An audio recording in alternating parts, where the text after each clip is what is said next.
Bonjour à toutes et à tous. Aujourd'hui, live femme après le burn-out sur la cogitation.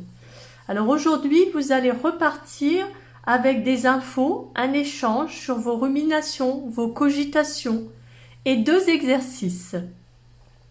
Alors pour ceux et celles qui ne me connaissent pas, je suis Laurent G. J'insuffle aux femmes, après l'épuisement, le burn-out, une nouvelle énergie pour passer de survie à vivre et reprendre confiance en elles, notamment avec des outils de pleine conscience.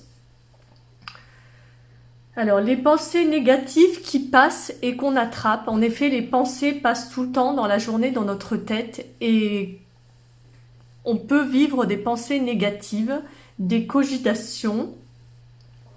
Alors, par exemple, moi, ça a commencé pendant ma période d'inquiétude. On était inquiète au travail car nous étions en mode dégradé, surcharge de travail, pression, des personnes à gérer. Et donc, nous avions des inquiétudes. Nous étions seuls dans notre service, dans un autre pôle, pendant ma période de souffrance au travail. Et les responsables... Ah, excusez-moi, il y a eu un problème de connexion. Donc nous étions dans un autre service et les responsables étaient à 10 minutes à pied de nous. Donc nous gérions plus ou moins seul notre pôle SAV, export, avec ma collègue. Et donc nous avons commencé à avoir des inquiétudes. Donc nous inquiétions la journée. Le soir, en nous couchant, nous nous inquiétions. Nous avions du mal à nous endormir. Parfois, nous nous réveillions la nuit, car nous pensions à cette gestion du service qui nous inquiétait. Nous avions beaucoup de travail et nous faisions beaucoup d'heures supplémentaires. Donc nous avions peur de ne pas réussir à faire ce que nous voulions faire. Donc en effet, on en a plein la tête, on est fatigué, on sature. Alors chez vous, comment ces cogitations ont-elles commencé? Dites-moi en commentaire si vous êtes tenté. Quand cogitez-vous? Alors je sais qu'après mon burn-out, il m'arrivait encore de cogiter parce que je me demandais, je suis inactive, je suis inutile, je suis en arrêt maladie. Combien de temps vais-je rester en arrêt maladie? Qu'est-ce que je vais faire après? Et après, quand j'ai su que je quittais le travail,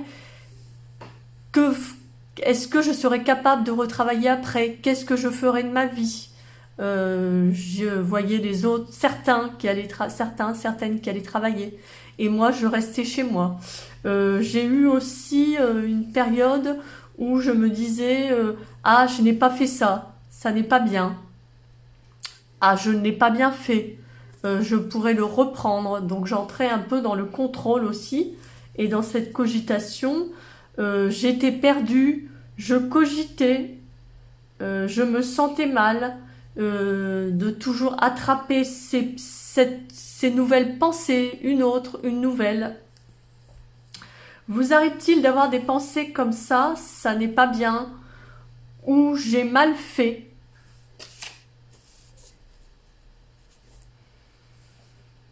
La cogitation peut créer des angoisses, des moments de panique. C'est vrai qu'à force de repenser, de ressasser, de faire revenir le même sujet ou un autre sujet qui arrive et auquel on pense beaucoup, ça peut créer des angoisses parfois, ou même des crises d'angoisse. Je sais que ça peut arriver à certaines, je sais que certaines qui me suivent m'en ont déjà parlé. Vivez-vous ces angoisses, ces paniques suite à ces cogitations? Je sais que j'ai notamment une cliente qui a du mal à exprimer ses émotions et qui, de ce fait, se met à cogiter, à culpabiliser, à penser énormément, à revenir sur le même problème dès le matin en se levant. Et ça lui entraîne parfois des crises de panique et donc on a cherché à trouver des exercices, des méthodes, des visualisations que je lui ai envoyées pour pouvoir apaiser ces cogitations qui créent de l'angoisse, de la panique pour elle et qui donc sont très fatigants et très énergivores pour elle. Bonjour, je suis ravie de vous accueillir, la nouvelle personne qui vient de se connecter. J'espère que vous allez bien ou que tu vas bien, je ne vois pas encore qui c'est. Donc aujourd'hui nous parlons des cogitations, ruminations, on pense beaucoup à la même chose, on est inquiète. Euh, quand, quand cela a-t-il commencé pour vous? Quand cogitez-vous? Ou alors on se dit ah je n'ai pas bien fait ça, ou je ne l'ai pas fait, j'aurais dû le faire. Et on y pense, on y repense, et on se désole de ne pas avoir fait telle ou telle chose.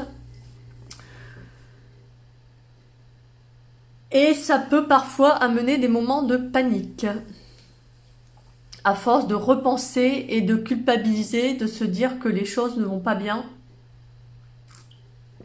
ou qu'on aurait peut-être pu faire quelque chose pour que ça aille mieux. Alors je vais vous proposer deux choses pour vous aider avec cette cogitation, cette rumination. Alors d'abord, avant de faire l'exercice que je vais vous proposer après, d'abord faire de la cohérence cardiaque. Alors je ne sais pas si vous connaissez. Alors la cohérence cardiaque aide à gérer les émotions, ça calme l'anxiété, les angoisses, et ça peut aider à améliorer le sommeil en le pratiquant plusieurs fois par jour. Alors il faut faire 5 minutes si possible et toutes les 4 heures. Entre 4 heures entre chaque cohérence cardiaque. Alors vous inspirez 5 secondes par le nez et vous expirez 5 secondes par la bouche.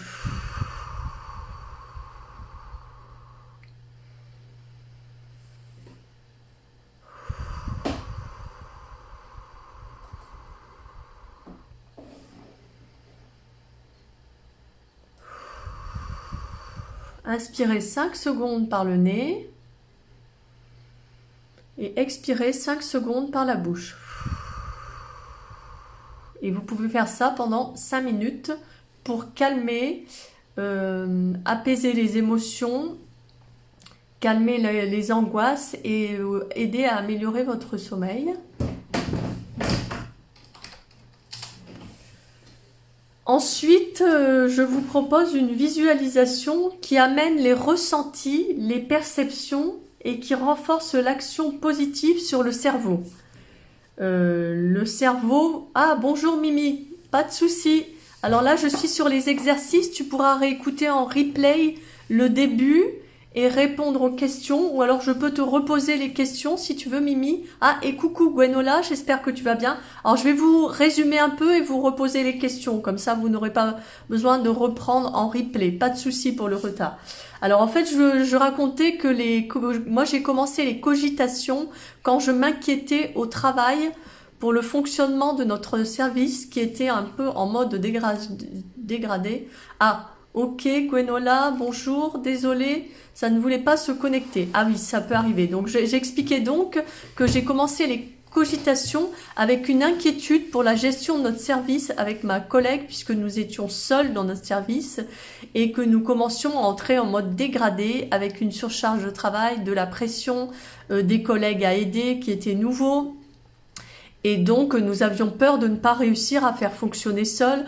Notre responsable venait peu nous voir. Quand il venait, il était toujours pressé, parce qu'il était très occupé, ou il ne prenait pas le temps de nous demander comment ça allait. Et du coup, nous avons commencé à cogiter dans la journée, à nous inquiéter, nous en parler. Donc, nous perdions un peu de temps à parler de ça. En effet, dans notre travail, ça ne nous aidait pas, puisque déjà, nous avions beaucoup de travail. Et on pensait des fois au moment de s'endormir, on avait du mal à s'endormir. Et parfois la nuit, on se réveillait avec toujours cette inquiétude qui était là. Ensuite, il fallait un temps pour se rendormir et le matin, on n'était pas forcément très en forme de s'être réveillé 1 ou 2 fois la nuit et d'avoir eu du mal à s'endormir. Alors en effet, les cogitations, on pense, on en a plein la tête, on sature, on repense à quelque chose, on le reprend plus tard, ça revient, ça nous fatigue. Comment vos cogitations ont-elles commencé et à quel moment cogitez-vous? Dites-moi en commentaire si ça vous tente.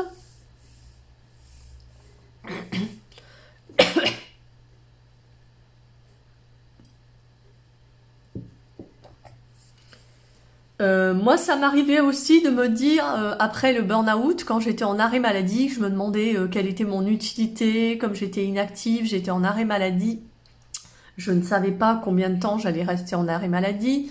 Puis après, mon licenciement suite à mon inaptitude, je me demandais ce que j'allais pouvoir faire, si j'allais pouvoir retravailler. Et parfois, j'avais comme un juge en moi qui me disait: ah, tu n'as pas fait ça, ça n'est pas bien. Ah, tu ne l'as pas bien fait, ça n'est pas assez parfait.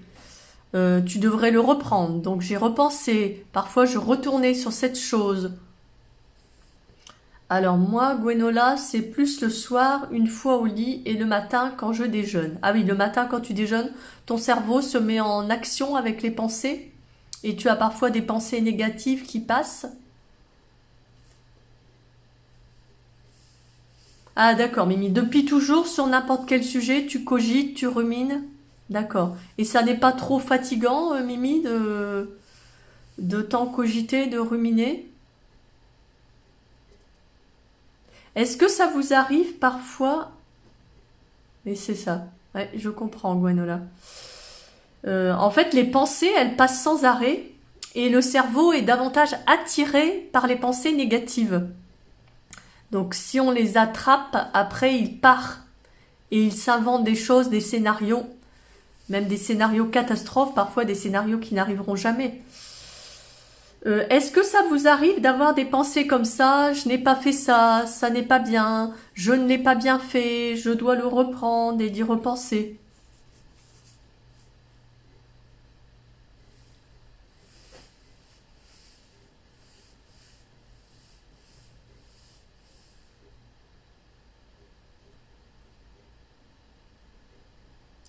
Est-ce que les cogitations vous créent des angoisses? Parce que moi, je sais que j'ai une cliente actuellement qui pense beaucoup, c'est une hyperpensante, donc nous travaillons là-dessus, et elle a des cogitations. Ah oui, tout le temps, tu te dis que ça n'est pas bien fait ou pas fait, etc., Gwenola. Est-ce que ça vous arrive? Oui, alors elle, à force de penser, elle culpabilise, elle repense à un sujet et parfois elle entre en crise de panique ou d'angoisse. Et donc nous travaillons sur ça avec des exercices, des visualisations, des visualisations, des audios que je lui envoie pour qu'elle écoute dès que la cogitation arrive. Gwenola ou Mimi, ça vous crée des angoisses parfois ou de la panique ou ou ça vous fatigue? Oui, c'est épuisant. Oui, si, c'est épuisant.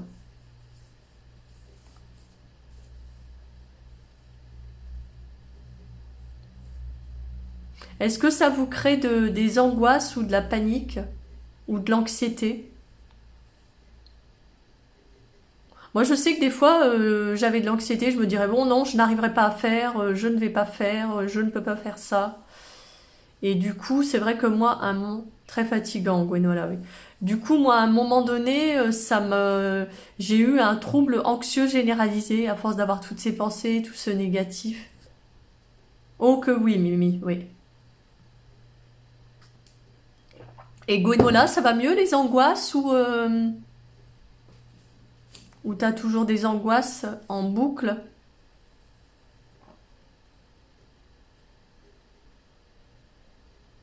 Ah, pour certaines choses, oui, ça te déclenche des crises d'angoisse. Ça va mieux tes crises d'angoisse ou c'est toujours pareil ou tu arrives à mieux gérer ou tu trouves des petites pistes pour les angoisses?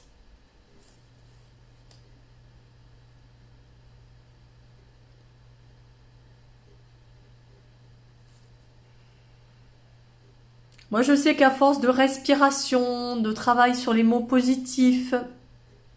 Ah, bonjour, la nouvelle personne qui vient se connecter. Ah, elle nous a quittés.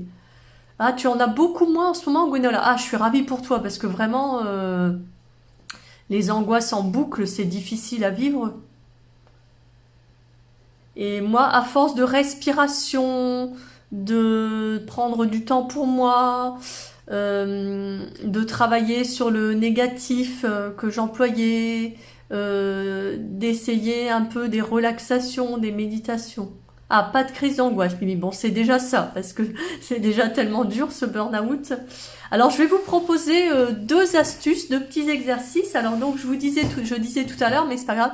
Bon, je reprends, parce que vous n'aviez pas pu vous connecter avant. Avant de faire le premier exercice, de faire de la cohérence cardiaque. Alors, je vous explique, mais peut-être que vous connaissez, et j'explique pour les autres qui regarderont le live après en replay.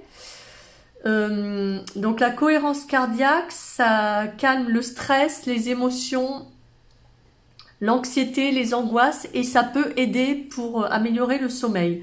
Donc on peut le faire 5 minutes, 4 heures entre chaque cohérence cardiaque. Donc on inspire par le nez 5 secondes et on expire par la bouche 5 secondes. Vous pouvez le faire avec moi si vous voulez.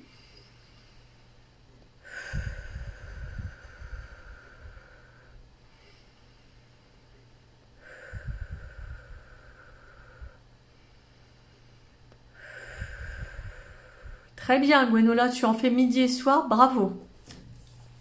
Alors ensuite, attendez, excusez-moi, j'ai mes lunettes. Voilà, donc je vais vous faire une visualisation qui amène des perceptions et renforce l'action positive sur le cerveau, car comme je le disais tout à l'heure, le cerveau attrape d'abord les choses négatives. C'est ce qui l'attire en premier. Donc prenez conscience et faites un choix d'une image qui vous fait du bien. Par exemple, un souvenir drôle, un sourire sur une photo d'une personne que vous aimez. Cela génère de la sérotonine, qui est l'hormone du bien-être et de la sérénité. Ou alors une image de tendresse avec un de vos proches ou un de vos animaux.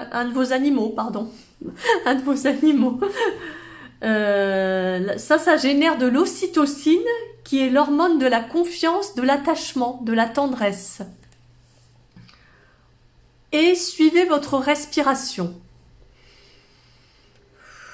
Alors vous imaginez par exemple une image d'un souvenir drôle. Vous aviez un fou rire avec quelqu'un que vous appréciez. Vous revoyez par exemple avec cette amie en train de rire seul avec elle ou avec vos enfants et ses enfants.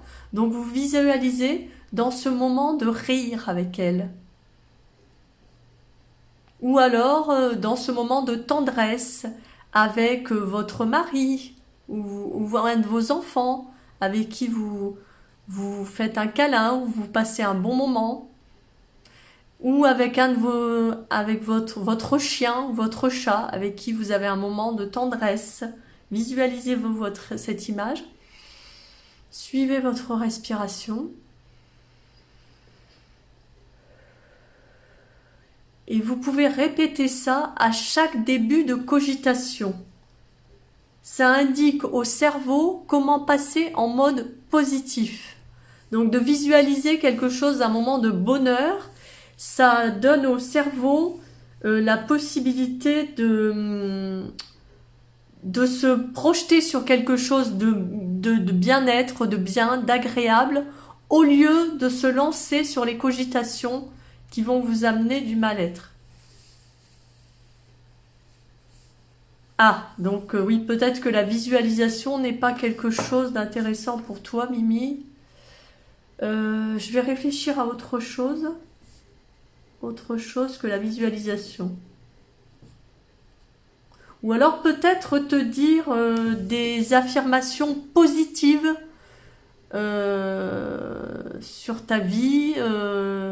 Aujourd'hui, j'ai réussi ça.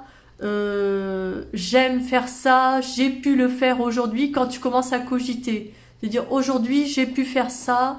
J'ai réussi à faire ça aujourd'hui. J'ai avancé sur tel point dans mon parcours, dans mon avancement depuis le début de mon burn-out, pour essayer de te valoriser et au lieu d'attraper cette pensée qui t'amène sur de la cogitation, tu vois, pour essayer de redynamiser, où j'ai réussi à faire ça, je suis heureuse, je vais me féliciter, je vais m'acheter un petit cadeau, mais même quelque chose de 5 euros pour me féliciter d'avoir fait ça. Et tu pars acheter ton petit cadeau. Alors si tu as un endroit à pied où tu peux aller, et tu penses à autre chose et tu es sur une action positive. Où il y a aussi des affirmations positives qu'on peut se lire, qu'on peut trouver sur Internet. Ah, tes ressentis de ton corps. Alors peut-être, oui, te concentrer sur les ressentis de ton corps, te dire, bah je respire, comment je me sens, qu'est-ce que je ressens, comment je sens mon bras, je détends ma jambe, ça me fait du bien. Mais voilà, après, il y a des personnes pour qui les visualisations d'images ne fonctionnent pas du tout. Est-ce que ça fonctionne sur toi, Gwenola, les visualisations d'images de beaux moments?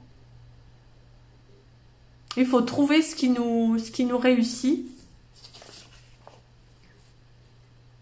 Ou alors également pour ceux qui arrivent à faire la visualisation, avant de vous endormir, vous pouvez voir une image relaxante.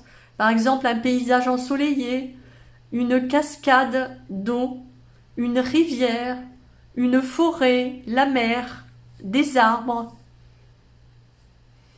Alors après, Mimi, tu pourrais faire d'une autre façon, peut-être te dire, ah oui, j'étais bien ce week-end lorsque l'on a fait cette balade, ça m'a fait du bien. Plutôt te dire les choses au lieu de visualiser. Non, ça ne marche pas non plus pour toi, Gwenola. Ah, ça dépend le fonctionnement qu'on a. Donc peut-être plus vous dire, ah ben on a fait ça hier, on a fait ça ce week-end.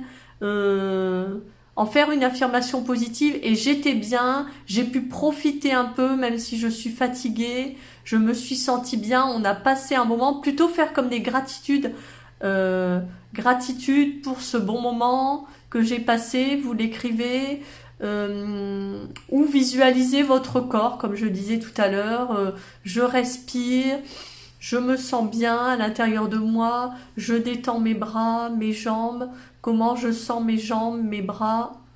Est-ce que cette décontraction me fait du bien?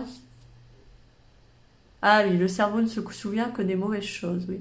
Oui, il y a vraiment un travail à faire sur revoir les bonnes choses. Alors peut-être écrire tous les jours des choses que tu as faites qui étaient pas mal finalement. Il y a peut-être une ou deux choses chaque journée qui étaient agréables avec ton mari, tes enfants, un rire, un sourire, quelque chose que vous êtes raconté. Et le noter dans un cahier. Alors deuxième chose, vous concentrez sur les bonnes choses. Il y en a toujours, même si elles sont minces chaque jour. Le cerveau donc met toujours en avant, sous les projecteurs. J'aime bien de voir au théâtre, sous les projecteurs. J'ai fait du théâtre quand j'étais étudiante pour me préparer à des examens et à des oraux pour mon BTS. Mon BTS commerce international où je parlais les langues. C'était une passion pour moi, les langues. Connaître les gens des autres pays. Je ne sais pas si vous aimiez les langues, ce que vous avez fait comme... Et donc j'avais fait du théâtre pour être sous les projecteurs et oser m'exprimer en soutenance devant les professeurs pour mes oraux professionnels. Et donc voilà, donc le cerveau met en avant sous les projecteurs ce qu'il y a de plus mauvais sur les situations. C'est son fonctionnement. Ça vient peut-être du cerveau reptilien qui mettait qui protégeait en fait l'humain dans les civilisations plus anciennes où les hommes vivaient dans la nature et donc il y avait des alertes qui étaient là pour les situations critiques, un animal qui arrivait soudainement, l'homme qui chassait et un autre animal voulait lui prendre sa proie, enfin ce qu'il souhaitait chasser. Et donc en fait, vous contentez de cette mini-chose dans cette situation. Par exemple, vous dire, bon ok, la situation était pas terrible, mais on avait quand même ça. Parfois, le repas n'est pas ce que j'aurais aimé faire, mais finalement, il était quand même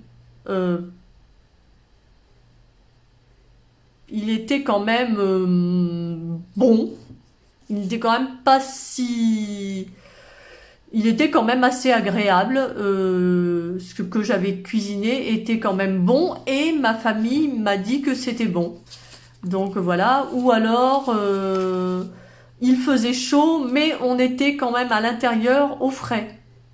Et essayer de trouver ce qui n'est pas trop mal. Alors attendez, je lis le commentaire. Gwenola, horreur des langues pour toi. Ok, mais moi j'étais une littéraire et j'avais horreur des maths. Plus le dessin. Ah, j'étais pas très bonne en dessin non plus. La techno. Ah, en techno j'étais très bonne. Et les maths pour toi. Ah, moi c'était l'horreur des maths. J'avais un blocage parce qu'en fait je me pose beaucoup de questions. Et comme certaines choses en maths, il faut appliquer sans se poser de questions, c'était juste difficile pour moi. Voilà, changer l'angle des choses et mettre les petites choses positives en lumière, en fait.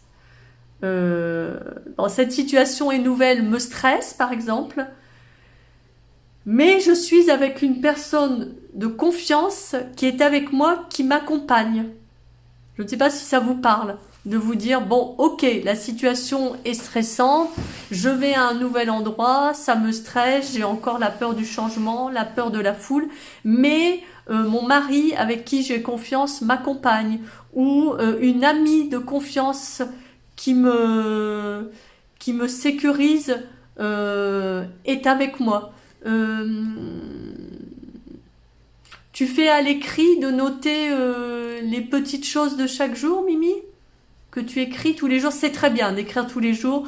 Tenez ce journal tous les jours tant que vous en avez besoin et même plus tard dans votre vie. Moi, je l'ai tenu à un moment donné et maintenant j'en ai un et quand j'en ai besoin, j'ai mon cahier où j'écris ce que j'ai besoin d'écrire, vider mes émotions, noter les gratitudes. Donc voilà, c'était mes 2 astuces d'aujourd'hui, d'essayer de trouver le bon, le moins bon de tout. Donc voilà, le bon de tout, très bien Mimi, bravo, ça c'est une belle petite technique. L'écrire, voilà, si ça vous vient pas de tête dans les situations. Moi, je sais que parfois avec mon fils, on se dit bon bah finalement oui, la situation, on n'avait pas trop le temps, on a dû faire ça. Alors par exemple, bah des fois mon fils m'aide un peu, il me sort quelque chose pour cuisiner, il sort la planche pour découper les légumes et finalement il me dit bah oui, j'étais là pour t'aider maman, même si il y a des choses que je ne savais pas faire. Je ne savais pas éplucher les légumes par exemple, mais je t'ai sorti les choses, j'ai mis l'huile dans la poêle et en fait on fait à 2 et c'est sympa. Et du coup c'est vrai que se dire quand on a quelqu'un pour nous accompagner quelque part où c'est difficile, ben on a déjà cette personne avec nous, même si c'est une épreuve à surmonter. Essayez de retrouver un peu le positif petit à petit et à force ça va revenir. Je vous l'assure. Pour moi, c'est revenu petit à petit. Et pour les clientes que j'ai accompagnées, notamment par exemple Lydie, avec qui on finit, qui est là parfois pendant les lives, elle n'a pas dû pouvoir se connecter aujourd'hui. On a petit à petit, on a retrouvé du positif pas à pas. Et en fait, hier, elle m'a dit, bah, j'ai plus avancé en 4 mois avec toi qu'avec d'autres accompagnants ou avec une psychologue avec qui j'ai travaillé pendant une longue période. Voilà, donc c'était ce que je voulais partager avec vous, ce que je voulais échanger avec vous aujourd'hui. Le prochain live sera le vendredi, attendez, je crois que c'est un vendredi, le vendredi 9 juillet, car dans 15 jours, je serai absente, je serai dans ma famille, donc je ne pourrai pas faire le live, mais on se retrouvera le vendredi 9 juillet à 10h avec grand plaisir. J'ai été ravie de partager avec vous ce moment et je vous souhaite un très bon vendredi. À bientôt, merci, au revoir.